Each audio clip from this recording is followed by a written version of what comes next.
बड़ा सुंदर प्रसंग है। ये श्री रघुनाथ जी नाम के एक भक्त का है। ये महापात्र रघुनाथ की चर्चा है। इनके महान भगवत भक्त पिता हुए रघुनाथ जी के, उनका नाम था कृष्णचंद्र महापात्र। ये धनी मानी थे, खूब वैभव था और ये सदैव संतों की सेवा करते रहते थे। भगवान की कृपा से श्री कृष्णचंद्र महापात्रा के यहाँ रघुनाथ नामक एक बालक का प्रादुर्भाव हुआ। रघुनाथ का स्वभाव बच्चापन से ही बहुत गंभीर रहना, सुशील, नम्र और संतों के समीप बैठना। अभी छोटे बालक ही हैं रघुनाथ जी, और संतों के मुख से सुन करके भगवान नाम जपना चाहिए, जीवन का उद्देश्य है भगवत प्राप्ति आदि आदि। ये जब सुनते तो उनके हृदय में, निर्मल हृदय में एक संस्कार बैठ गया, मुझे नाम निरंतर जपना है और मुझे भगवान जी से मिलना है। श्री रघुनाथ जी के भी हृदय में बात उसी बच्चापन से ही बैठ गई कि भगवान नाम जपना ये जीवन का परम लाभ है। अब तो एकांत में वो प्रभु के नाम का स्मरण करना, घर में जो ठाकुर जी विराजमान थे बार बार दंडवत करना। छोटा से बालक है, जब देखा कोई नहीं तो बार बार ठाकुर जी को दंड। देखो ये कृपा संतों की। छोटे बच्चा है, बार बार ठाकुर जी को देखते हैं, साष्टांग दंडवत होते हैं, हाथ जोड़कर खड़े हो जाते हैं, ठाकुर जी की प्रदक्षिणा करते हैं। धीरे धीरे इनकी अवस्था 17 वर्ष की हुई। माता पिता ने उनका विवाह किया। कलावतीपुर के गंगाधर करण नाम के धनी मानी पुरुष की एक अन्नपूर्णा नाम की कन्या से उनका विवाह हुआ। अन्नपूर्णा के 7 भाई थे और उनमें से सबसे छोटी कन्या थी। तो ये बहुत दुलारी थी और धनी मानी थे ही, तो रघुनाथ जी के साथ उनका ब्याह हुआ और खूब आदर सत्कार, सम्मान, प्रियता जैसे रिश्ते नातेदारों की होती है।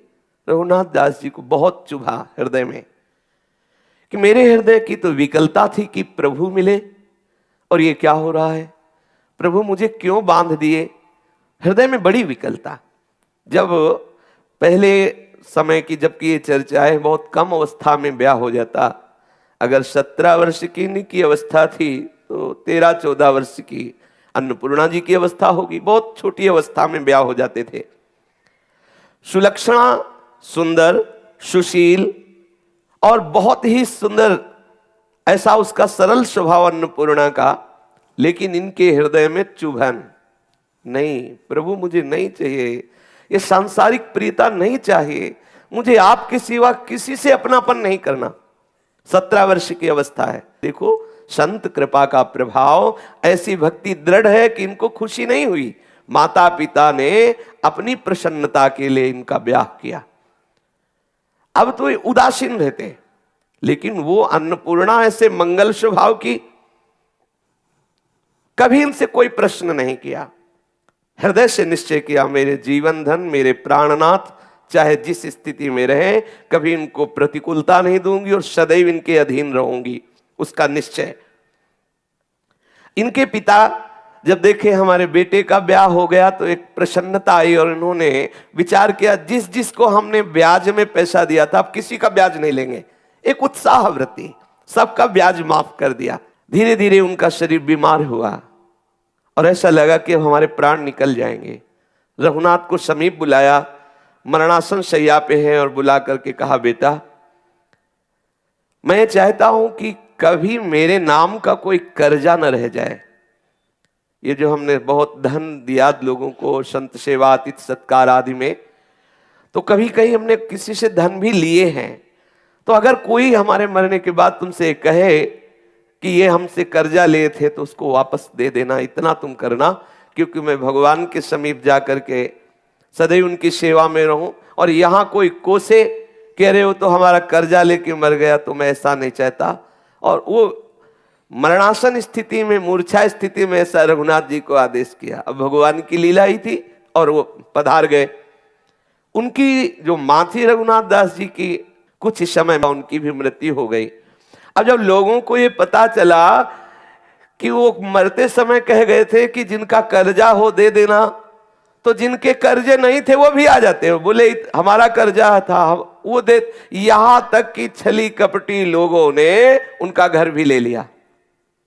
तो अन्नपूर्णा जो उनकी पत्नी थी, उनके तो पिता धनी मानी थे, अपनी पुत्री को ले गए। आज तक कभी रघुनाथ जी मिले नहीं उससे, घर में ही रहते हुए कभी पति पत्नी के भाव से नहीं, वो बस देख लेती थी मेरे ऊपर। वो हर समय उदास भाव से प्रभु का चिंतन करते।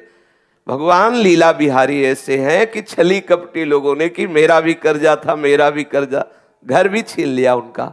बहू तो चली गई अपने मायके, वो 7 भाई थे तो लिवा गए, यद्यपि वो जाना नहीं चाहती थी फिर भी लिवा गए। अब रघुनाथ दास जी अकेले हो गए। रघुनाथ जी अब तो जहां कोई उन्हें भोजन दे देता, अब उनको कोई चिंता नहीं, बस निरंतर नाम जप करना और भगवत चिंतन में मगन रहना। और ये सिद्धांत हृदय में उतर गया, जाहे विधि राखे राम ताहे विधि रहिए, जोई जोई प्यारो करे सोई मोहि भावे। जैसे प्रभु मुझे रखे, कोई शिकवा शिकायत नहीं। ये देखो कृपा, ये कृपा है। कृपा भगवान कहते जिस पर मैं कृपा करता हूं उसके सारे राग नष्ट कर देता हूं, खत्म। माता पिता अंतर ध्यान हो गए, संपत्ति जो थी वो कुछ बट गई, कुछ छिन गई। आप पत्नी को ले गए परिवार के जन, उसके मायके वाले, आप अकेले। अब जब कोई भोजन दे देता पा लेते, नहीं तो खूब नाम जप करते, भगवान नाम चिंतन में डूबे रहते। अब जो भगवत मार्ग के पथिक होते हैं उनके हृदय को प्रभु कैसे आकर्षण। अब इनके मन में आया कि हाँ, गलियों में भटकने से क्या है, प्रभु के किसी धाम का हम आश्रय लें। विचार किया नजदीक कौन धाम पड़ता है, तो कलावती से नजदीक पड़ते थे जगन्नाथपुरी। विचार किया मैं जगन्नाथपुरी जाऊं, वही ठाकुर जी की जूठन पाऊं और अपना जीवन व्यतीत करूं। ऐसी भावना से वो भगवान नाम जप करते हुए भाव में भर करके पुरी के लिए चले, नीलाचलपुरी श्री जगन्नाथ धाम। और वहां जाकर के मंदिर में साष्टांग दंडवत किया और बस दरवाजे के में जो भिक्षुक जन खड़े रहते थे वहां जो उनको मिल जाता उसी से उदर पोषण करते। अब प्रभु से खड़े खड़े दरवाजे पे प्रार्थना करते, प्रभु मैं अनाथ हूं, ना मेरे माता है, ना पिता है, और ना मेरे कोई भाई है, ना कोई मेरा मित्र है जीवन में, और ना मैंने आज तक किसी को अपना माना है। प्रभु आप मेरे हो, स्वीकार कर लो। हे प्रभु आप मेरे हो, मैं आपका हूं, ये स्वीकार कर लो। बहुत अंदर से विकल हुए सिंहपौर में, वहीं जब मंदिर बंद हुआ तो सो गए। तो ठाकुर जी ने स्वप्न में उनसे आकर के कहा कि मैंने स्वीकार किया, तू मेरा है। अब तो बहुत आनंद, जब जागे तो बहुत, क्योंकि हमारी प्रार्थना स्वीकृत हो गई।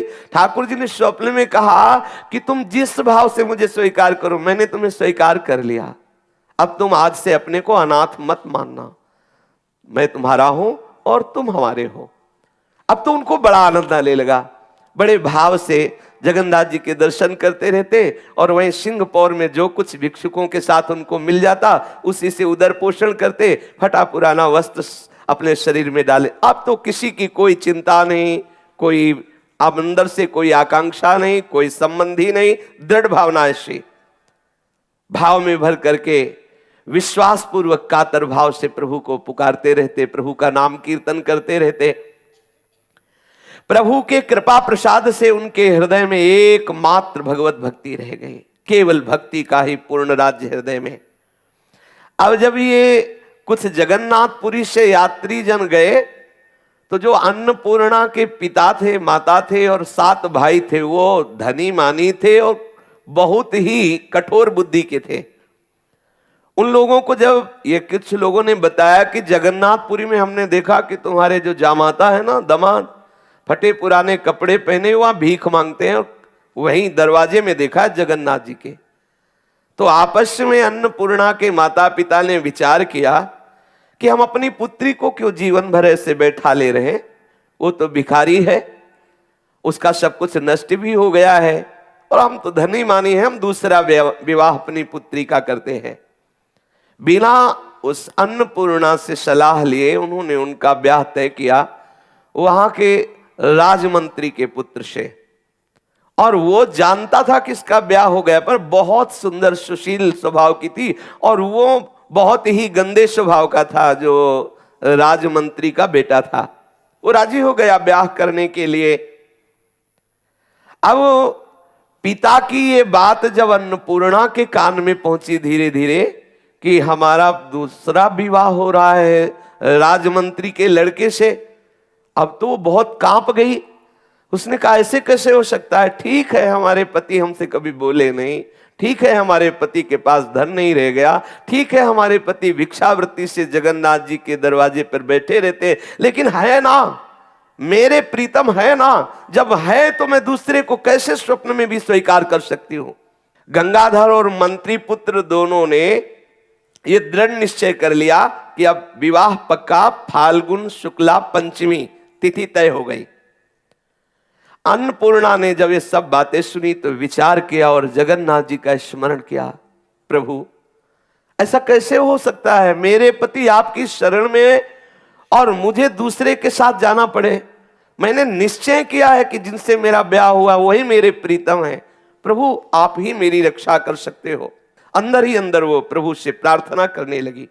रात दिन बैठे बैठे घुटती, अब उसे खाना पीना अच्छा नहीं लगता, बोलना चलना अच्छा नहीं लगता, रातों जग करके जगन्नाथ जी को पुकारती रहती, कोई ऐसा उपाय कर दो जिससे मेरा ब्याह रुक जाए।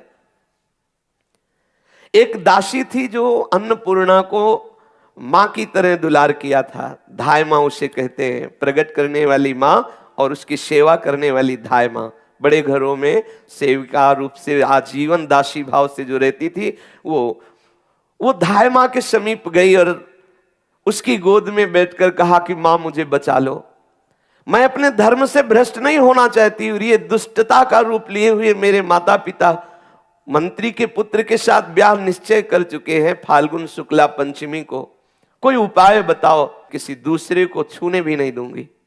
धाय मां ने कहा बेटी तू चिंता मत कर, मैंने तुझे पाला पोसा है, कोई न कोई नीलाचल नाथ जगन्नाथ जी महाराज कोई न कोई उपाय जरूर करेंगे, आप तो निश्चिंत रहे।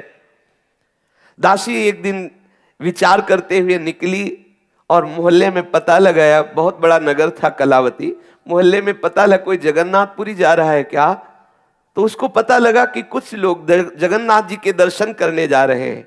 वो आई और अन्नपूर्णा से कहा कि बात बन गई, जगन्नाथ जी के दर्शन करने अपने ही मोहल्ले के कुछ भगत लोग जा रहे हैं, आप एक पत्र लिखो और वो पत्र रघुनाथ जी को ढूंढ कर दे देंगे और वो आ जाएंगे तो ब्याह रुक जाएगा। वो रोक सकते हैं, वो तुम्हारे पति हैं, वो आ जाएंगे तो अपने आप समाज है, समाज सब साथ हो जाएगी और तुम्हारा ब्याह रुक जाएगा। उसने एक पत्र लिखा, हे प्राणनाथ, हे जगन्नाथ, मैं आपको प्रणाम करती हूं, मेरे प्रीतम आपकी ही शरण में है, मैं उनकी दासी हूं। आगामी फाल्गुन शुक्ला पंचमी के दिन राजमंत्री के पुत्र के साथ मेरा विवाह होना निश्चित किया गया है। यदि आपने कृपा न की और आकर के विवाह न रोका, अपने पातिव्रत धर्म से मैं विचलित नहीं होने वाली, समय तक आपकी बाट देखूंगी, यदि आप आए नहीं प्राण त्याग दूंगी। अन्नपूर्णा ने दासी के हाथ में, धाय मां के हाथ में पत्र दिया। धाय मां पत्र लेकर के उनके पास गई जो पूरी दर्शन करने जा रहे थे, हाथ जोड़ करके कहा कि ये पत्र उनको देना है, सुना है कि वो सिंहपौर में दरवाजे पर रहते हैं भिक्षुक वेश में, उनका रघुनाथ नाम है, ये पत्र उनको आप दे देना, बहुत कृपा होगी, किसी का जीवन बच जाएगा यदि आप पत्र वहां तक पहुंचा देंगे। वो भक्त हृदय उन लोगों ने कहा आप चिंता मत करो, जगन्नाथ जी के दर्शन करके अब हमारा दूसरा कार्य यही रहेगा, रघुनाथ जी को खोजना, कहीं भी जगन्नाथपुरी में है तो जब तक वो मिलेंगे नहीं, उनको पत्र नहीं दूंगा तब तक वापस नहीं आऊंगा, आप चिंता मत करो। बड़ी सहानुभूति प्रकट की, उन लोगों ने भरोसा दिया और वो पुरी के लिए रवाना हुए। माघ महीना के शेष होते होते वो पुरी पहुंच गए। कई दिनों तक दर्शन करके वो खोज करते रहे, क्योंकि कुछ समय के लिए रघुनाथ दास जी वहां आते और जो कुछ मिलता लेते और एकांत में समुद्र किनारे बैठ करके भगवान नाम जप करते। तो एक दिन अकस्मात मंदिर के सिंह पौर पर उन्होंने देखा फटे पुराने वस्त्र, मलिन वेश और ओठ हिल रहे हैं, भगवान नाम चल रहा है। पूछा तुम्हारा रघुनाथ नाम है? उन्होंने कहा जी। तो उन्होंने कहा तुम्हारे पत्नी ने पत्र दिया है। विचार किए कि जगन्नाथ जी के सिवा मेरा तो कोई है नहीं, पर अगर वो जगन्नाथ धाम में पत्र भेजा है तो जगन्नाथ जी के लिए ही है, इस भावना से ले लिया और पहले प्रभु को अर्पित किया। ऐसे देखो प्रभु ये पत्र आया है। फिर उन्होंने पढ़ा पढ़ते ही चित्त व्याकुल हो गया, क्योंकि मेरी पत्नी इसलिए व्याकुल नहीं हुआ। एक जीव जो इस शरीर से संबंध मानता है और यह शरीर प्रभु का शरणागत है और वो आत्महत्या कर लेगा, इस बात से वो व्याकुल हो गए। और अब फाल्गुन शुक्ला पंचमी के केवल 10 दिन शेष रह गए हैं, और पुरी से अगर पैदल चला जाए तो 1 महीना का रास्ता है, पहुंच नहीं सकता। अगर हम भागें भी तो नहीं पहुंच सकते, और वो शाम तक आत्महत्या कर लेगी अगर उस तिथि को ना पहुंचे। क्या करूं? थोड़ी देर विचार करने लगे, फिर एकदम प्रसन्न हुए। जो जगन्नाथ जी चाहेंगे वही होगा। पत्र हमने उनको दिखा दिया। मनोरथ कल्पद्रुम तो जगन्नाथ जी हैं, कृपा सागर हैं, विपत्ति नाशक है, उनको जैसा उचित होगा वो करेंगे। एकदम निश्चिंत हो गए। थोड़ी देर के लिए चिंता बड़े बड़ों के हृदय में आ जाती है। निश्चिंत हो गए रघुनाथ जी, जगन्नाथ जी जाने, और भगवत स्मरण करने लगे। सर्वांतर्यामी सर्वसमर्थ कर तुम अकर तुम अन्यथा कर तुम, प्रभु से कोई बात छिपी नहीं और कोई बात ऐसी नहीं जो पूर्ण न कर सके। सिंह द्वार पर चिथड़े में लिपटे हुए भगवान नाम स्मरण करते हुए वो सो गए। रात्रि में शरणागत वत्सल भगवान जगन्नाथ जी ने लीला रची। कलावती पूरी जो गंगाधर करण जी जहां रहते थे उसी दरवाजे पर आंख खुली श्री रघुनाथ जी की। जब जगे सुबह तो अब सिंहपौर में सोए थे और सीधे वहीं, उनके लिए कुछ दुर्लभ है। रघुनाथ जी की आंख खुली तो देखा कि यहां तो सिंहपौर नहीं, ये तो जगन्नाथ जी का मंदिर नहीं, प्रभु सर्वाश्चर्य में है। आंख खुलते ही देखा कि ये किस ग्राम में आ गए, कौन से, अब ब्याह जब हुआ था तब गए थे, कभी दोबारा ससुराल गए नहीं, दूल्हा बन के गए थे, तो ऐसा कुछ खास याद नहीं था। तो लोगों से पूछा कि ये जगन्नाथपुरी तो है नहीं, और स्वप्न में हूं नहीं, जागृत हूं, ऐसे छू के देखा कि जाग रहा हूं, ये है कौन सा नगर और ये किसका महल है। आप बताने की चेष्टा करें तो लोग कहते तुम पागल। पहले लोगों से पूछते, मैं जाग रहा हूं ना, तो लोग वो समझते, कहते कि भाई तुम जाग रहे हो। हाँ, बोले जगन्नाथपुरी है कि नहीं, बोले ये जगन्नाथपुरी ये कौन सा शहर है, क्योंकि एकदम रातों रात सब हुआ। बोले कलावती नगर है, और जहां तुम बैठे हो सामने महल महान धन संपन्न जो गंगाधर है उनका है। गंगाधर तो मेरे ससुर का नाम था। अच्छा, तो ये जगन्नाथ जी की लीला हुई। पत्र का उत्तर सीधे हमें, ऐसा देखो कैसी लीला रची, सीधे रात्रि में ही जगन्नाथ जी ससुराल पहुंचा दिए उनको।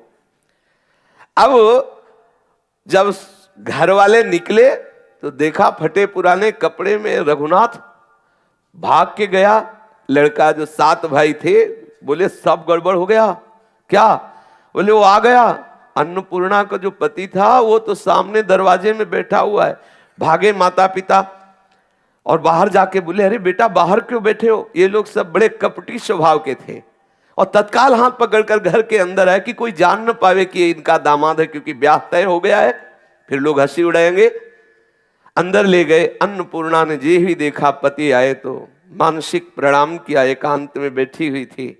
बहुत जगन्नाथ जी के प्रति बार बार अहो प्रभु बड़े कृपालु, बड़े कृपालु। नेत्रों से प्रेमाश्रु धारा बहने लगी। ध्यान में मगन हो गई प्रभु की। प्रभु आज मैंने देख लिया, आप हमारी आर्त पुकार सुन लिए। प्रभु तुम्हारे बिना ऐसा कौन खेल कर सकता है?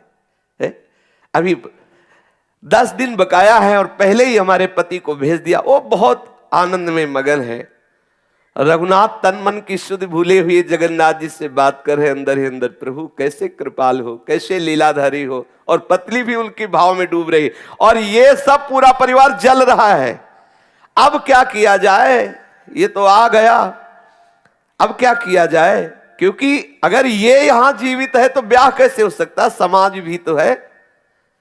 और आपस में बैठ करके सलाह करने लगे। तो सास ने कहा तुम चिंता मत करो, विधान सब बनाएंगे, पहले कुछ खवा पिया के से राजी करे। भोजन पवाया, कपड़े अच्छे दिए और कहा कि आप बहुत दिनों बाद पधारे हैं, बड़ी कृपा है, आप कमरे में विश्राम करें। अन्नपूर्णा मन में डर गई कि ये कपटी लोग जो हमारे ना चाहने पर भी ब्याह तय कर रहे थे, हमारे पति से इतना प्रेम दिखा रहे हैं, इसमें कोई कपट है।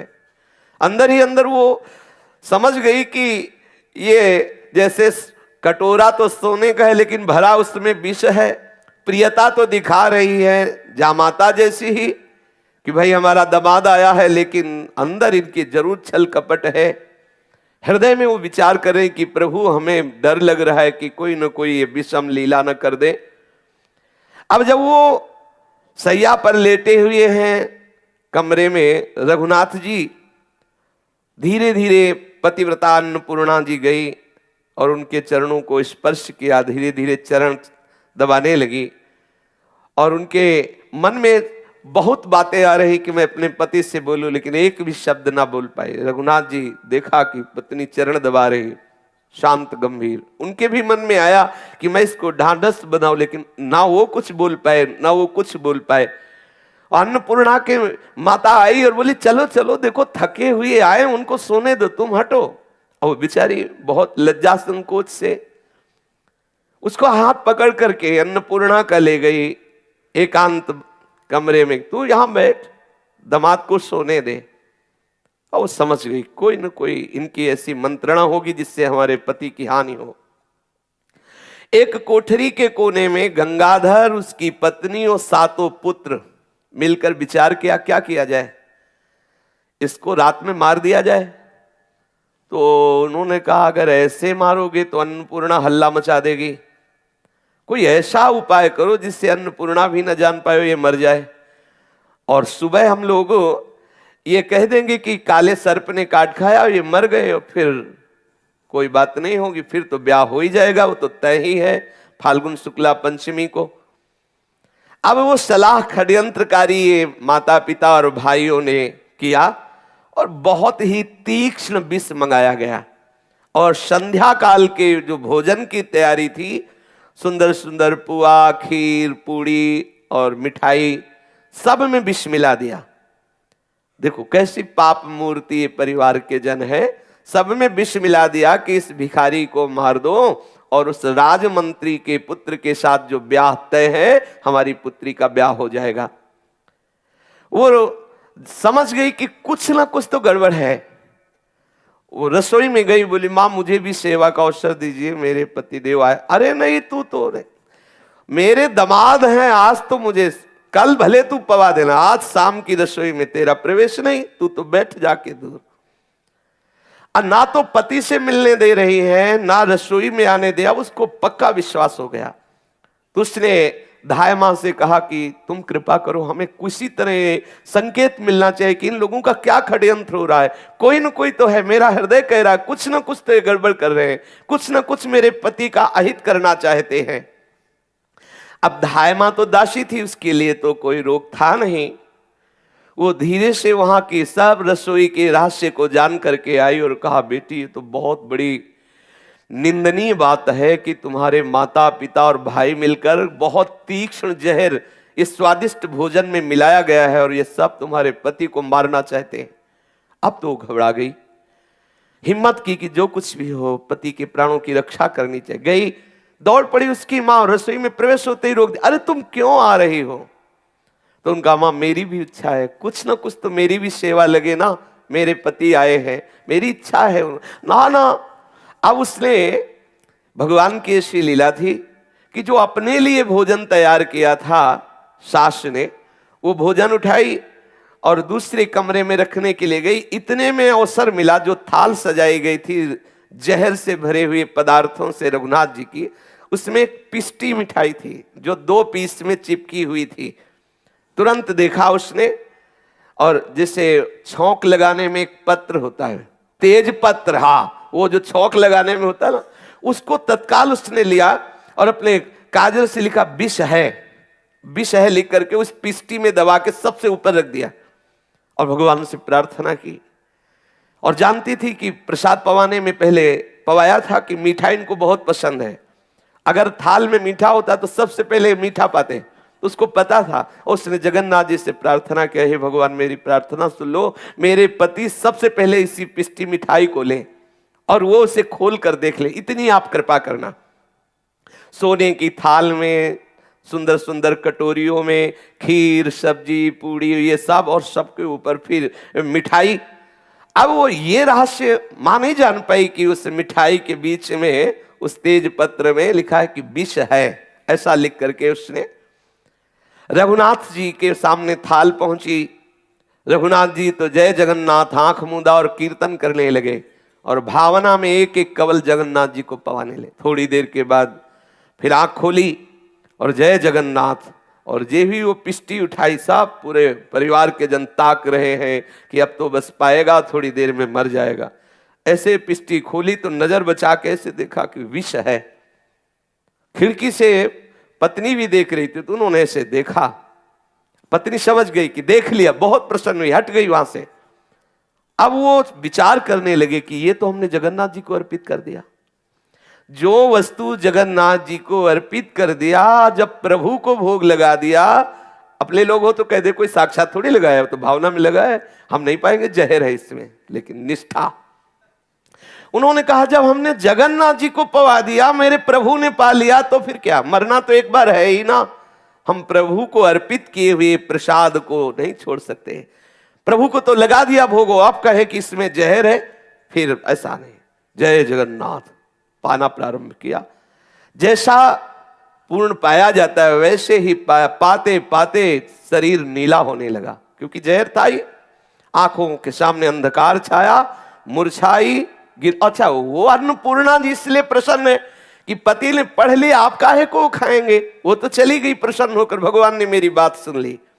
और वो माता पिता भाई सब बिल्कुल खड़े हैं।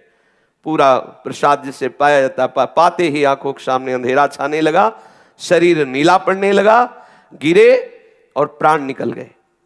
जब उनको दुष्टों ने देखा कि मर गए तो धीरे से दरवाजा लगा दिया, और कि थोड़ा और रात्रि हो जाए फिर हम हल्ला मचा देंगे कि देखो दामाद को सांप ने काट खाया और ये मर गए, तो अन्नपूर्णा भी कोई शंका नहीं कर पाएगी, फिर हम इनको दफना देंगे।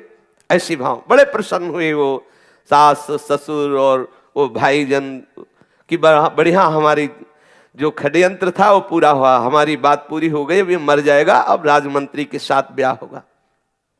अब वो विष का प्रभाव पड़ा, पूरा शरीर नीला हो गया।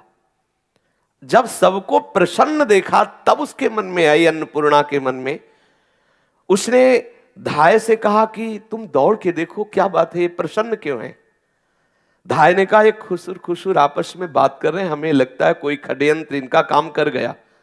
उसने विचार किया कि जब मेरे पति मेरे सामने पढ़ के देख लिए थे विष है, फिर वो खाएंगे क्यों, जब खाएंगे नहीं तो कोई ऐसा षड्यंत्र इनका चलेगा नहीं। धाय से कहा तुम दौड़ के कमरे में झांक के देख के आओ। तो एक दीपक जल रहा था, उसमें देखा पूरा शरीर नीला, फेन निकला हुआ, आंखें खुली, भाग के आई और कहा गजब हो गया, उनका शरीर नीला है और हमें लगता है उनके प्राण निकल गए हैं।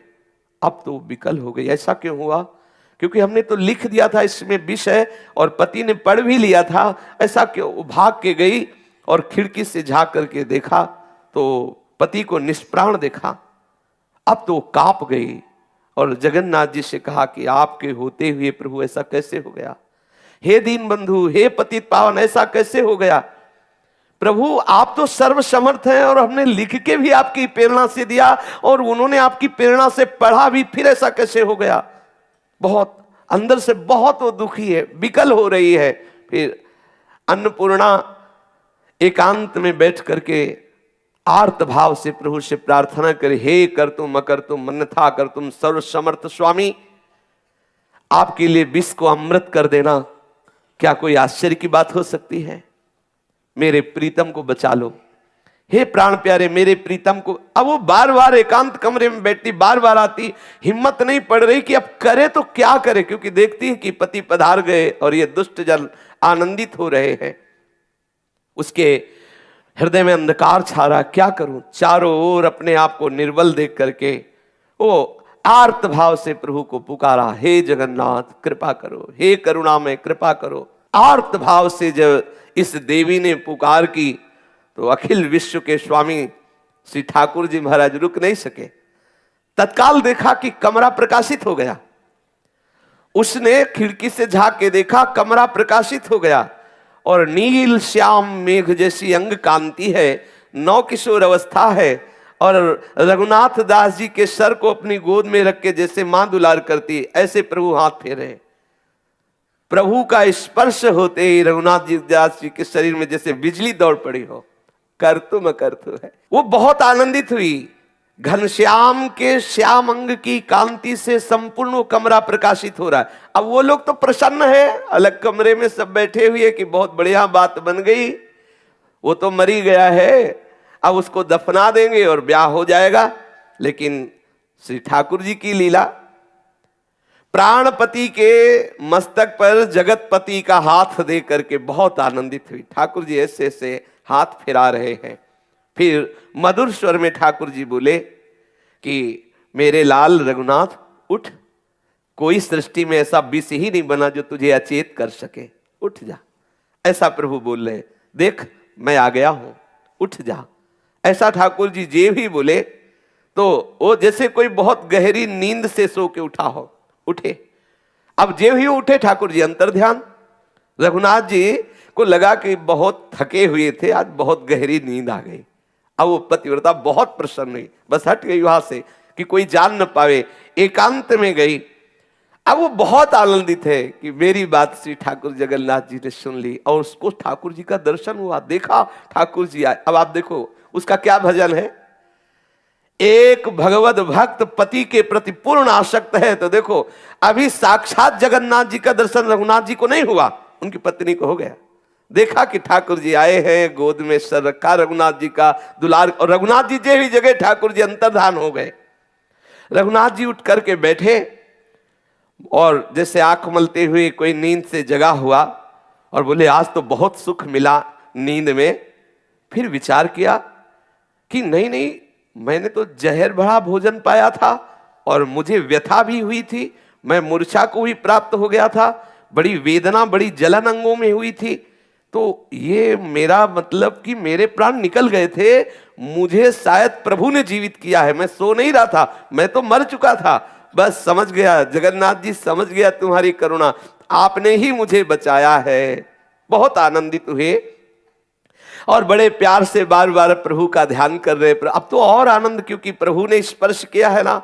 भक्त रघुनाथ जी व्यथाहारी हरि के प्रति पूर्ण आसक्त होकर के कभी जोर जोर से हंस देते हैं कमरे में, कभी चीख कर रो देते हैं और कभी प्रेम प्रलाप बातें कर रहे हैं। अब तो उधर आवाज पहुंची। अब वो सो षड्यंत्रकारी 7 भाई और उसकी मां और उसके पिता ने सोचा कि कमरे से हंसी की आवाज कैसी आ रही, वो तो मर गया था।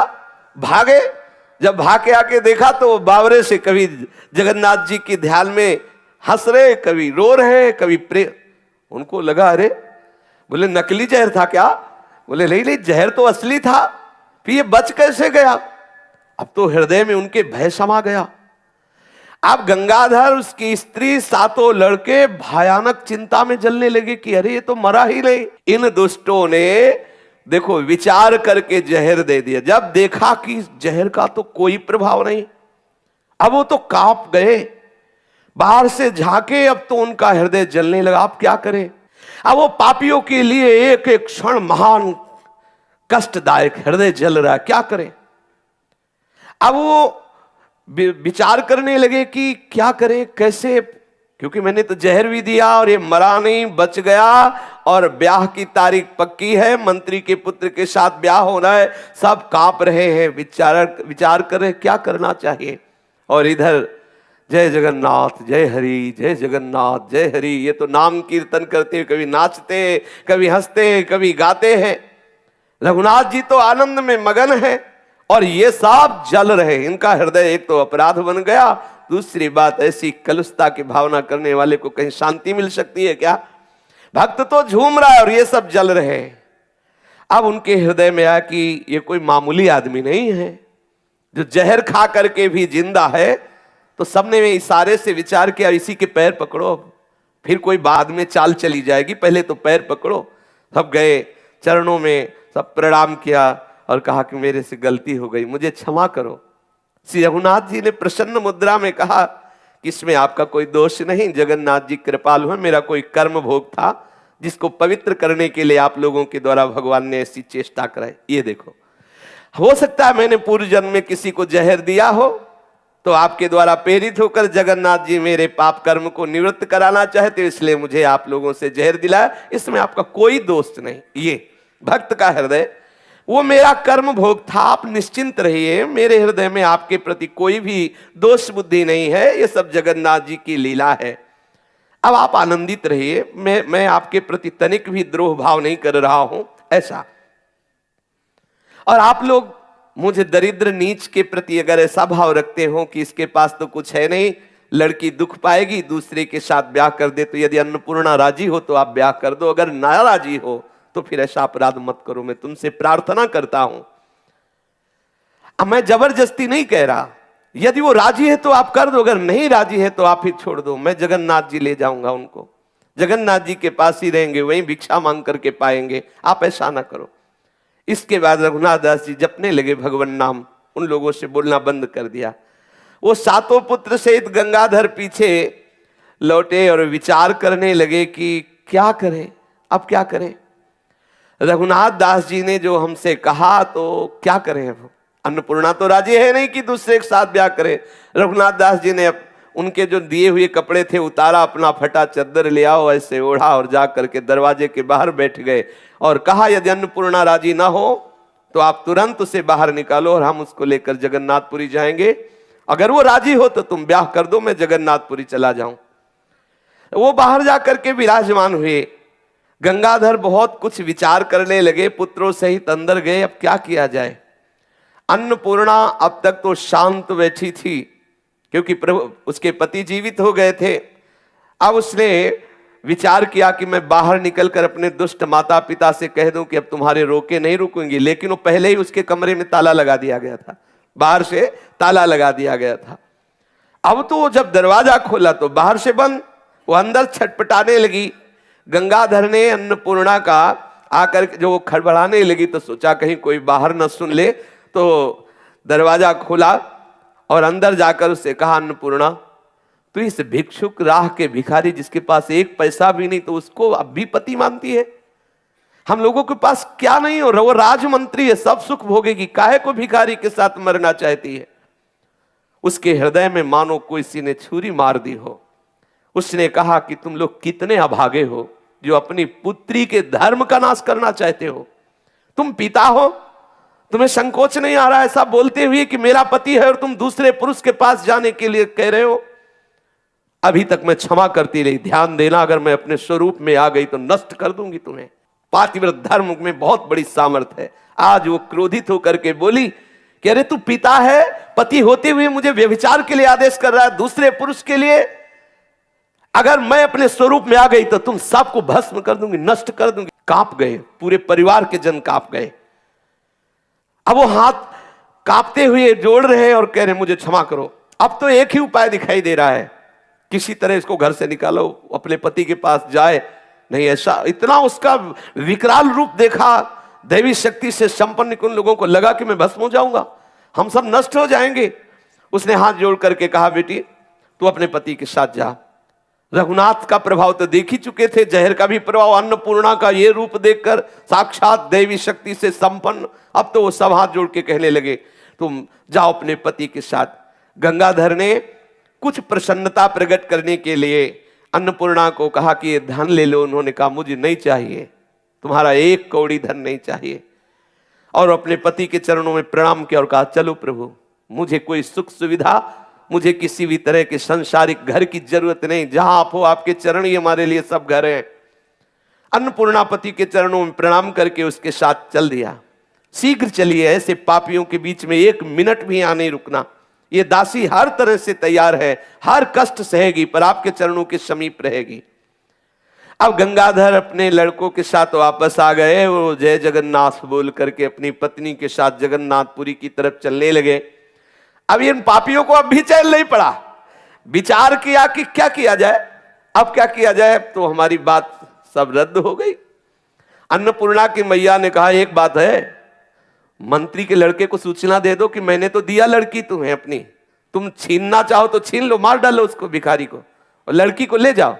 उसने तुरंत अपने पुत्रों को भेजा। पुत्र गए और मंत्री पुत्र से कहा कि ब्याह तो तुम्हारे साथ पक्का, हमने अपनी बहन दी, लेकिन वो एक भिखारी है, वो लिए जा रहा है तुम्हारी जो पत्नी बनने वाली थी, अगर तुम बचा सकते हो तो छीन लो और उसे मार दो। भगवान, ये बैर विरोध करने वाले भी किस मिट्टी से बने हैं, इनके हृदय में फिर भी शांति, लेकिन बेटी राजी, जाने दो। लेकिन फिर अब तो वो दुष्ट था ही, गलत प्रवृत्ति वाला था, राजमंत्री पुत्र था। उसने तत्काल सैकड़ों घुड़सवारों को आदेश किया, अस्त्र शस्त्र से सुसज्जित हो जाओ, और एक घोड़े पर वो स्वयं सवार हुआ और चला। अब घुड़सवारों की चाल और पैदल की चाल, नगर के बाहर ही देखा कि वो आगे जा रहे हैं पत्नी को लिए हुए रघुनाथ जी। घोड़ों की टाप सुनकर के अन्नपूर्णा पीछे मुड़ के देखा तो सैकड़ों घुड़सवार और वो राजकुमार, वो देखते ही डर गई और चिल्लाकर कहने लगी, ये नीच बदमाश लोग आ रहे हैं, प्रभु कैसे रक्षा करोगे मेरी। अब वो चीख के राजकुमार बोला, ए भिखारी, इस सुंदरी को छोड़ो, इस पर मेरा अधिकार है और मैं तुम्हें अभी नष्ट किए। रघुनाथ ने पीछे मुड़ के देखा कि तो नजदीक ही आ गए। वो भक्तों का तो एक ही आश्रय है प्रभु। उसने अपनी पत्नी से कहा, रघुनाथ जी ने, कि अन्नपूर्णा तुम निर्भय रहो, हम जानते हैं जगदीश को, बहुत कृपालु हैं, बहुत सामर्थ। अरे बोले, अब ये आ गए, देखो ये आ गए और ये आपको मारेंगे और हमें ले जाएंगे, अब कैसे बच पाएंगे। बोले फिर भी आप निर्भय रहो, हम जानते हैं प्रभु हमारे बहुत लीला विहारी है, बहुत सामर्थ्यशाली है, तुम्हें बिल्कुल नहीं डरना चाहिए। उसने कहा कि मैं आपको छोड़कर इन दुष्ट के साथ नहीं जाना चाहती, ऐसे दुष्टों का एक क्षण भी हम संग नहीं करेंगे, प्रभु मुझे बचा लो। रघुनाथ जी जोर से हंसते हुए बोले, तुम डरती क्यों हो, हमारे स्वामी की सामर्थ्य को तुम जानती नहीं हो। अब वो तो घबरा करके से रघुनाथ जी का हाथ कस के पकड़े हुए है और उधर सामने से दो घुड़सवार अत्यंत तेजस्वी अस्त्र शस्त्रों से सुसज्जित, रफ्तार से बिजली की तरह चलने वाले घोड़ों में बैठे हुए हैं दो। वो नजदीक आए, इधर रघुनाथ की तरफ एक घुड़सवार, इधर एक घुड़सवार। कहा, तुम चिंता मत करो, मैं तुम्हें देखकर ही समझ गया कि तुम विपत्ति में फंसे हुए हो। हम दो के लिए पूरे त्रिभुवन के आ जाए घुड़सवार तो भी काफी है, हम दो इनके ऊपर भारी रहेंगे, तुम चिंता मत करना। अब पीछे से वो जो मंत्री का पुत्र सैकड़ों हजारों घुड़सवारों के साथ था, उसने देखा कि लाखों घुड़सवार उसके साथ है, दो ही है और ये साक्षात नर नारायण भगवान है और दिव्य अस्त्रों से सुसज्जित है, सर्वशक्ति संपन्न। उसको दिखाई दिया कि लाखों घुड़सवारों ने आकर के सुरक्षा कवच बना लिया है रघुनाथ और रघुनाथ की पत्नी का। तो एक कदम भी आगे नहीं बढ़ा, भयभीत होकर ही भाग गया। पुरी तक साथ गए, पुरी के तक साथ गए भगवान नर नारायण घोड़े पर सवार। अब तो एक अद्भुत आनंद दोनों के हृदय में, इधर इधर दोनों तरफ सुरक्षा के स्वरूप में लिए हुए प्रभु चल रहे हैं, अस्त्र शस्त्र, और बीच में रघुनाथ और उनकी पत्नी। जब जगन्नाथपुरी आई तब उन्होंने कहा, तुम जाओ, क्योंकि हमें दूसरे कार्य करने हैं और चिंता मत करना, जब कभी कोई आवश्यकता हो तो बुला लेना, आप जहां याद करोगे मैं आ जाऊंगा। तब तक वो समझ ही नहीं पाए थे कि थे कौन। जब चले गए तो समझ में आया कि ये तो भगवान नर नारायण थे, ये तो साक्षात भगवान करुणा करके आए। दोनों गए और जगन्नाथपुरी में सिंहपौर पर रहने लगे, अर्थात वही रात्रि में रहते, जो भिक्षा मिलती पाते। किसी धनी मानी ने जब परिचय जाना कि सब कुछ छोड़ करके ऐसे आए हुए, तो जगन्नाथ जी के मंदिर के दक्षिण की तरफ एक भवन खरीद दिया। दोनों पति पत्नी वहां रहने लगे और भगवान नाम कीर्तन करते हुए जीवन व्यतीत किया। शरीर पूरा हुआ और भगवत धाम को प्राप्त हुए।